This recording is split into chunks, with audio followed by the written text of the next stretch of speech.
I really appreciate the honor of being here before you today as your president. So I'm just going to start by saying that I had several individuals in my office staff, that were so excited that I was going to be president of the Indiana Academy of Family Physicians. And I said, you know, I am going to do my best to represent family medicine, family doctors, and fight for my patients. And I said, but I have to give a speech. And they said, Dr. Richard, you'll do fine, you talk well, you won't have any problems. And then I said, all right, so they gave me like a pep talk. And then I was beginning to feel really good about myself, saying, you know, I think I can do this. I can get up here, I can have this talk, it won't be a problem. So then one of my nurses says, now, Dr. Richard, I know that you'll do fine, but please, don't plagiarize your speech. She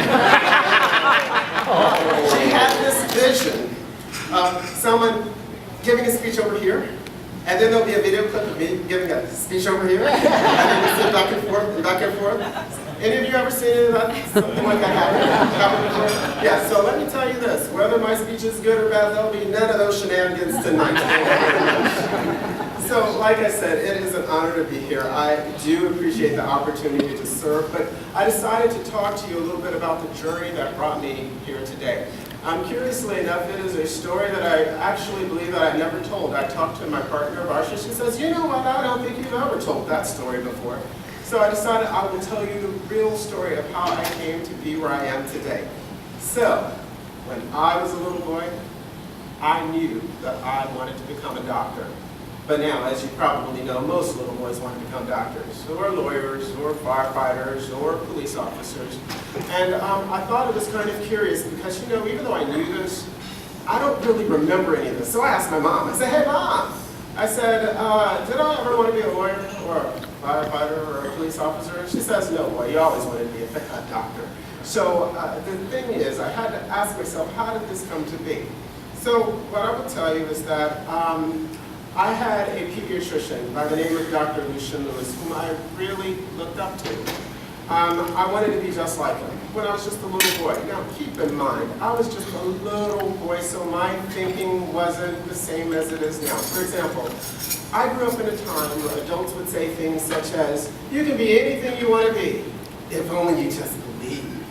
And then my doctor, when I told him that I wanted to be a doctor just like him, I thought he might say, sure you can be a doctor if you just try hard enough. But no, that's not what he said at all. I actually found it rather shocking. He says, what do your grades look like? And I said, I'm on the honor roll. I have almost all A's. And then he looked at me and he says, well, why don't you have all A's? So then he looked and says, well, I guess you could be a doctor. So now I'm all fired up. I was like, well, I've never had anyone talk to me like that. So guess what I did? I got my grades up to all A's. And let me tell you, my world exam was coming and I couldn't wait to tell him, haha, Dr. Lewis, I got all A's. And then Dr. Lewis, he looked at me, he nodded his head, and then he started to ask me questions. Lots of questions. He asked me questions about math, questions about science, questions about history. And then, even though I was getting them right, they just kept coming. He grilled me. Oh, he grilled me well. And then here's what he told me. He says, if you want to be a doctor, you need to know your stuff. And then once again, I had another lesson. I thought to myself, wow. So when I went to school, I thought getting an A, I needed to do that. But he also told me that I needed to actually know what I'm doing. Because I'm sure you've all seen, if there's that class, you can ace easily, even if you don't have mastery of the subject. So I made it my best, I put forth my best effort to always know what it is that I needed to know. And as a result of that, when I graduated from high school, I had 2 scholarships that paid for my schooling. I had an academic scholarship to Indiana University, and I also had a minority scholarship that paid my books, tuition, and fees. And I have to say that I appreciate Dr. Lewis for that. Now, Dr. Lewis always remembered me. He's passed away now. And I ran into him at the post office in Gary, Indiana, my hometown.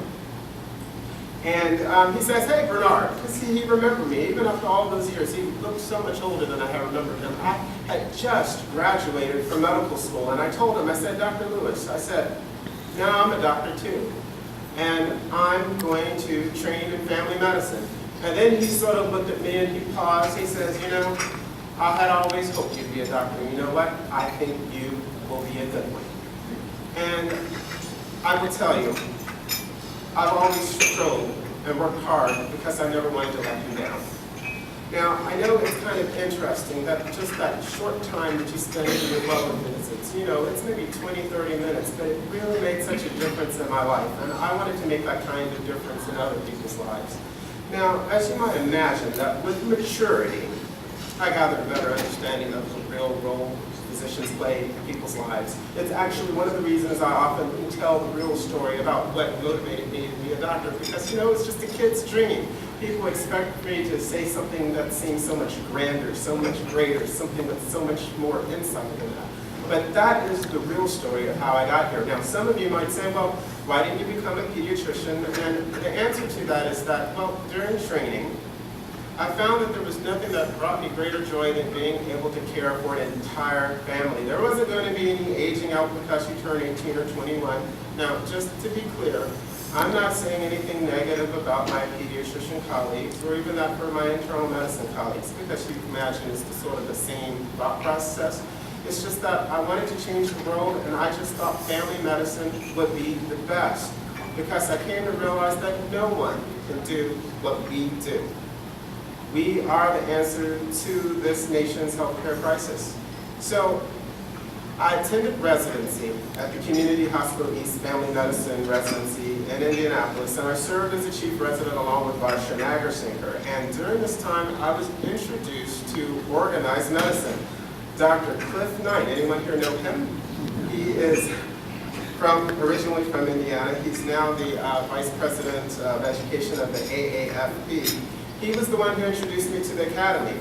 And I learned about healthcare policy, and then I found that even though I had such a great joy at helping patients one at a time in my office, I found that there was an even greater joy in being able to help affect change that affects the entire population. So our Indiana Academy of Family Physicians, they invested their time, they invested their resources, and they gave me a lot of support and helped groom me so that I may be here before you today as your president. And I want to thank the Academy for that. Now, as such, as your president, I will say that I promise to serve. I will do my best to promote and advance family medicine in order to serve the state of Indiana. And I wanted to say that we are indeed the experts at what we do. We are the experts in issues affecting primary care, and I'm going to do my best to be that voice. Now, I promised Missy that I wasn't going to speak too long. I said I'd be up here for about 5 or 6 minutes, so I'm going to go ahead and skip to my thanks. First of all, I would like to thank God, because, you know, without Him, nothing is possible. Even though I don't have members here, I also wanted to thank my Life Journey Church community. They really helped me with regards to my spiritual growth. Because you see, being a physician and working all of the time, but there's something about taking care of yourself spiritually, and I want to thank them for helping me with that. Now, I also want to thank my mother and my father, Bonnie and Thaddy Richard. Now, unfortunately, they wanted to be here today. A few months ago, my mother was diagnosed with breast cancer. It was found to be stage 2. They did a lumpectomy, and they weren't certain that they had gotten all of the cancer, so she had to go back in for a repeat procedure. And they found no additional cancer cells. So fortunately, she is now undergoing radiation treatment for her cancer, and that's the reason she's not here today. She began her treatments earlier this week. I called her earlier today, and she says she's doing well. So I still wanted to just say, thank you, Mom.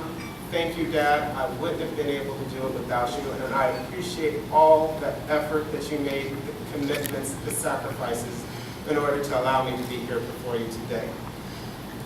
Now, secondly, I'd like to thank Varsha Nagarsinker. She's here with me today. She is my partner. She served with me as a chief resident when I was in residency, and we went to Greenfield, Indiana together. And Varsha, I just want to say that it's been such a joy working with you over the years. You see, without her support, I wouldn't be able to be here today. She's the person who's been on call for all these days that I've been at meetings. She hasn't had the opportunity to participate in the academy because she was working so hard to allow me to go forward. Because without her, she's the only other doctor there. So I want to say thank you for that, Marcia. The stories that we could tell, and the stories that we could tell that we probably shouldn't tell. So I can't wait many more years to come. I also like to thank my partner, Jeff Schlaba. He's here with his father, Denny, and his stepmom, Elisa. I want to say thank you, Jeff. Jeff, you are able to see me in ways that I simply can't see myself. And because of you, I feel as if I'm not only a better doctor, but I'm also a better man. I don't know what I'd do without you. You are my sweetheart. So I want to say thank you. I hope we have many more happy years together. And I'd also like to end by thanking our wonderful IAFP staff. We have Kevin Spear, we have Missy Lewis. I wrote a list so I didn't forget anyone. We have Chris Berry, who's our Director of Educations and Communications, Joe Carl, Office Manager. We have Hannah Brown, who served as our Legislative and Health Policy Director. And I also like to thank those who came from the IAFP. I like to thank those from other organizations who came to support us. I like to thank those who came from out of state to be here. And I just want to say, well, thanks to you all. I appreciate you. So I'm going to step down and I say, well, let the celebrations begin.